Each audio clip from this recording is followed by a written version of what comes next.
Welcome to Storyflix. In this video, we will explain a thriller film which is the directorial debut of David Marmor entitled 1BR. 1BR tells the story of a young woman named Sarah moving into a new apartment in a beautiful and peaceful environment. But she didn't know that her decision brought her to the psychopathic association. Can Sarah get out of the apartment? Let's find out together. 1BR begins with a scene that shows a group of people living in an apartment complex who look happy and help each other. But is it true that life without conflict is real in a community? The scene continues and shows Sarah looking for a new apartment in Los Angeles.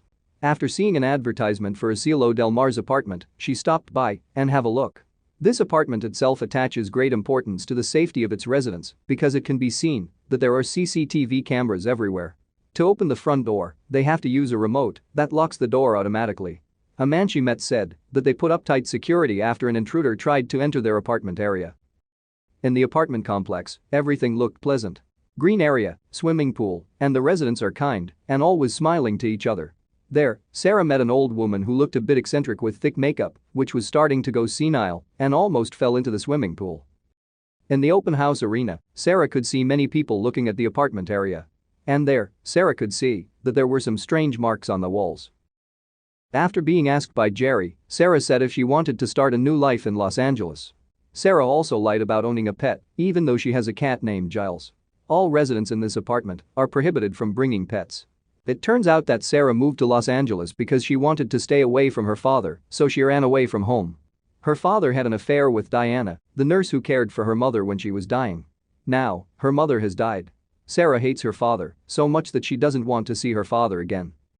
Sarah finally got a job in an office. There, she has a co-worker named Lisa who is so vocal and doesn't care about anyone. Lisa is definitely someone who doesn't want to be controlled by anyone. Sarah gets a call from Jerry saying she's been selected to rent the apartment in his place.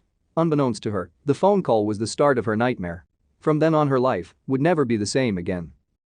When she moved, Sarah saw a man with dark beak glasses watching her from afar, but her confusion was immediately solved when she met Brian, the handsome man she had a crush on since the first time she met. Sarah was carrying her cat, and she was trying hard to hide it. That afternoon, all the apartment residents held a barbecue party to welcome Sarah into their community. What a community that is so supportive of one another. Sarah met again with Grandma, who seemed so friendly and kind to everyone. But this granny looked senile. She even mispronounced Sarah's name when introducing their other neighbors who worked as lawyers and doctors. Everyone is so lovely and very friendly to Sarah. Made her so comfortable in her new neighborhood. Sarah was then accompanied by the man with black glasses again. The man gave her a book called The Power of Community. Sarah wasn't interested in the man at all, on the contrary, she was very interested in Brian. Sarah really wanted to be a designer, that's why she always carried her sewing machine with her wherever she went. That night Sarah tried to sleep, but instead, she heard a strange sound as if there was a moving pipe and running water. The noise kept her from getting a good night's sleep, as if a man is busy fixing the plumbing at night. The next night, when going to sleep, Sarah heard the same sound again, so that her sleep was disturbed again. One night Sarah tried to find her cat, but she couldn't find it. While looking, she accidentally saw Edith walking alone outside. Looks like Edith is sleepwalking. Sarah then took Edith back to her room. Then she found a book called The Power of Community, the same book that the bespectacled man gave her. The man turned out to be Lester. Edith told her that Lester had just lost his wife to cancer. When she returned to her room, Sarah could not sleep again because the sound of the pipes moving again appeared and disturbed her sleep all night. When she woke up the following day, Sarah saw someone who had tucked a letter under her apartment door and then ran away. When opened, she was so surprised by a letter warning about the prohibition of keeping animals in the apartment. Sarah immediately ran outside to look for the culprit who put the letter. Still, she only saw amiable people when she passed her until finally, the man with beaked glasses, Lester, appeared again. But he immediately left when Sarah saw him. The next night, Lisa came to visit Sarah's apartment. The two of them talked a lot more. Sarah said that she had the desire to return home to meet her father. But Lisa said if Sarah had to determine her own life while saying the slogan in her life, it's your fucking life. That night, Sarah finally fell asleep without the noise from the noisy pipes again. But in the middle of her sleep, she smelled a burning smell coming from her kitchen. When she checked, she was shocked to find her cat, Giles, burning in the oven. What happened next was so tense. Sarah was held captive by a man in the darkness who immediately tied her to a bench. Is this man Lester? Is he wants to rape her? But when the lights are turned on, it turns out that the culprit is Brian, a handsome neighbor whom she admires so much. Even if you open a suitcase and take out a syringe. Sarah struggled to free herself from the bonds in her seat. She then argued with Brian and Sarah managed to escape out of her room. In the middle of the corridor, she meets Esther, who strangely helps Brian to incapacitate her. So is everyone in this apartment a psychopath? When she is tied to the floor, Sarah finds everyone starting to look at her, but no one to help her. Turns out they knew if Sarah intended to move out of the apartment. Then Jerry came and looked at her. Brian then injected Sarah and she passed out. Sarah was lying in an empty room with the door shut and all the windows covered with nailed boards. Many times she begged for help, but no one helped until finally Jerry and Brian came. They said that Sarah had quit her job, closed her bank accounts and credit cards. Then Jerry plays a voice recording of Lisa getting angry because of Sarah's words to their boss that almost got Lisa fired. It was as if Sarah was being made to distance herself from everyone she knew and change her identity. Brian then asked Sarah to face the wall and put her hand on the wall. At that moment, she realized that there was a strange mark on the wall that she saw for the first time at the open house. Jerry says if there are only 2 rules in the apartment, if Sarah obeys, then she will get a reward, but if she rebels, then there is only punishment, as happened to Lester, who lost his eye and damaged his right ear because he tried to escape.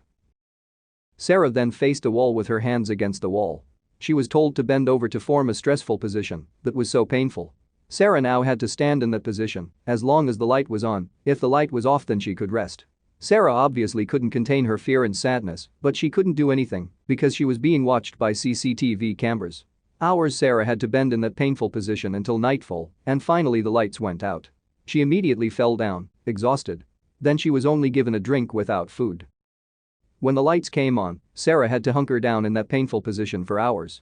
Sarah had to do this painful activity many times until finally, Edith came to visit her. Edith explains that all residents in this apartment have to go through all these trials, including herself. Even though she is very old, but she made it through, then Sarah must be able to. Edith explained that nowadays, many people no longer care about the people around them or their community, so everyone is made to support each other in this apartment. Finally, Sarah can no longer hold on, even though the light is still on. Then she gets punished. The punishment is that her hands must be nailed to the wall. Sarah was so scared, but she couldn't do anything when Brian started nailing her hands to the wall. Not just one but both hands. Sarah suddenly could hear her father's voice saying that he had come to pick her up, even though it was all a ruse. Sarah, who had a high desire to run away, finally pulled her hand, which was still glued to the wall. Finally, Jerry and Brian came into her room and started hugging Sarah. They said they were proud of Sarah, who was able to endure all these initiations. Sarah then began to be bathed and treated. It turns out that everyone in this apartment also has nail marks on their hands, as if to mean that they have all gone through the pain Sarah went through. Sarah finally escaped the initiation of the residents of this psychopathic apartment. She was given new clothes and taken to a room where she was interrogated by a lie detector. Sarah was asked about all things personal, including her sexual life, because everyone in this community must be honest and open with each other, even down to the most personal things. Sarah begins to be taken around and explained about her environment, where they no longer meet the outside world and support each other. Even people coming out of their apartments are controlled by a remote controlled by Jerry. Sarah started telling Jerry that she hated her father. That's what made Sarah leave the house. Sarah was then asked if she wanted to be part of the community, and of course, she didn't. But Sarah can't lie because the lie detector always knows if she's telling the truth or not. Everyone in this community was brainwashed by Charles D. Ellerby, who wrote the book The Power of Community. In this community, everyone looks like they have a psychopathic soul because they can hurt each other but quickly forgive and become family again. Sarah tried many times to get into this environment until she finally started getting a chance to grab a knife, but once again, Lester gave her the signal not to. Does Lester really want to leave this community too? Sarah is then ushered into a room equipped with CCTV cameras where she and Brian keep an eye on everyone living in the apartment.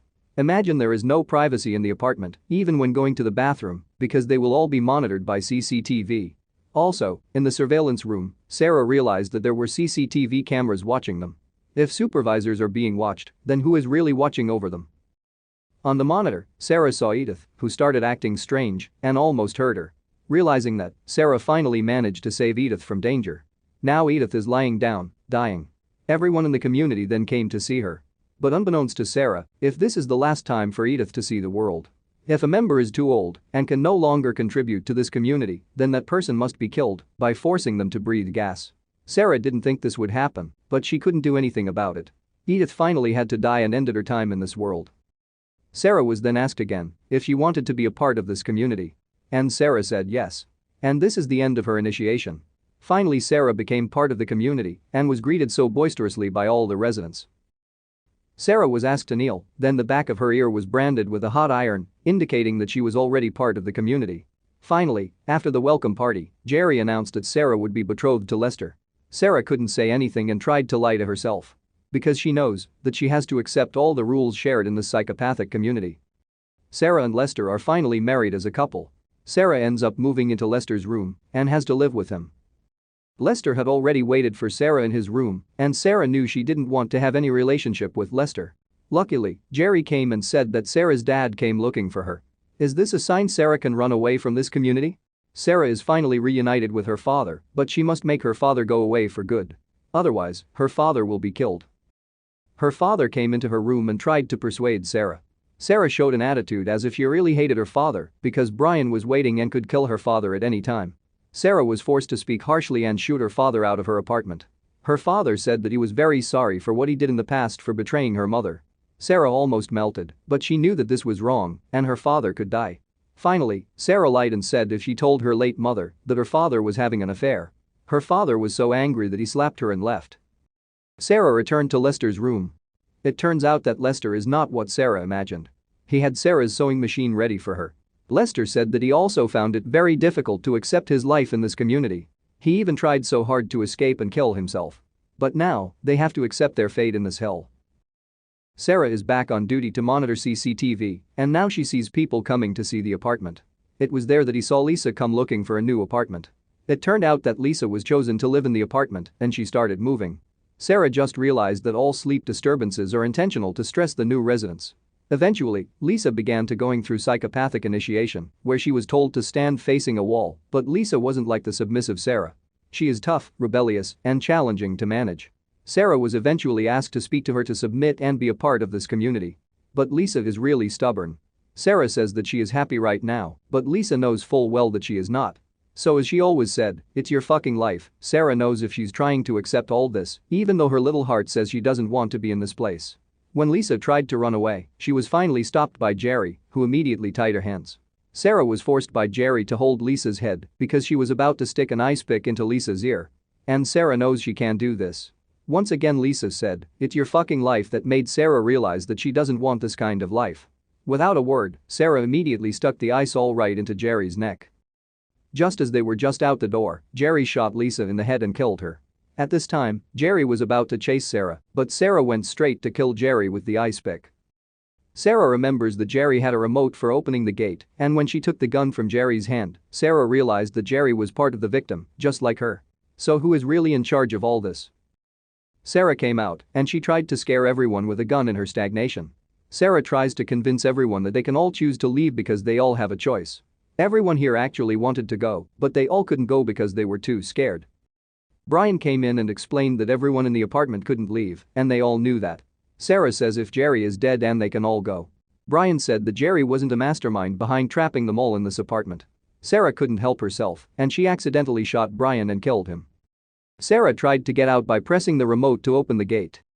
And at the end of the door, Sarah was stopped by a man, and Lester took Sarah's gun. Sarah begged Lester to just shoot her because she didn't want to be there anymore. In the end, Lester shot the man who intercepted Sarah and shot himself as if to indicate that he really wanted to leave the community as well. Sarah finally managed to get out of the psychopath's apartment, and she immediately ran to the edge of her freedom. But strangely, along the way, she did not meet anyone. At that moment, she found an apartment sign next to her apartment that said it belonged to the CDE, which was the initials of Charles D. Ellerby. So is her apartment not Charles D. Ellerby's only psychopathic apartment? Suddenly, the warning light flashed, and all the housing complexes there immediately flashed a warning light. So actually, Sarah is still not separated from this community. In fact, all the communities in this apartment are also supervised by a larger section. Sarah also ran as fast as she could, even though she didn't know if she could be free from all this nightmare. Subscribe for more storyline videos. Let's unpack it together.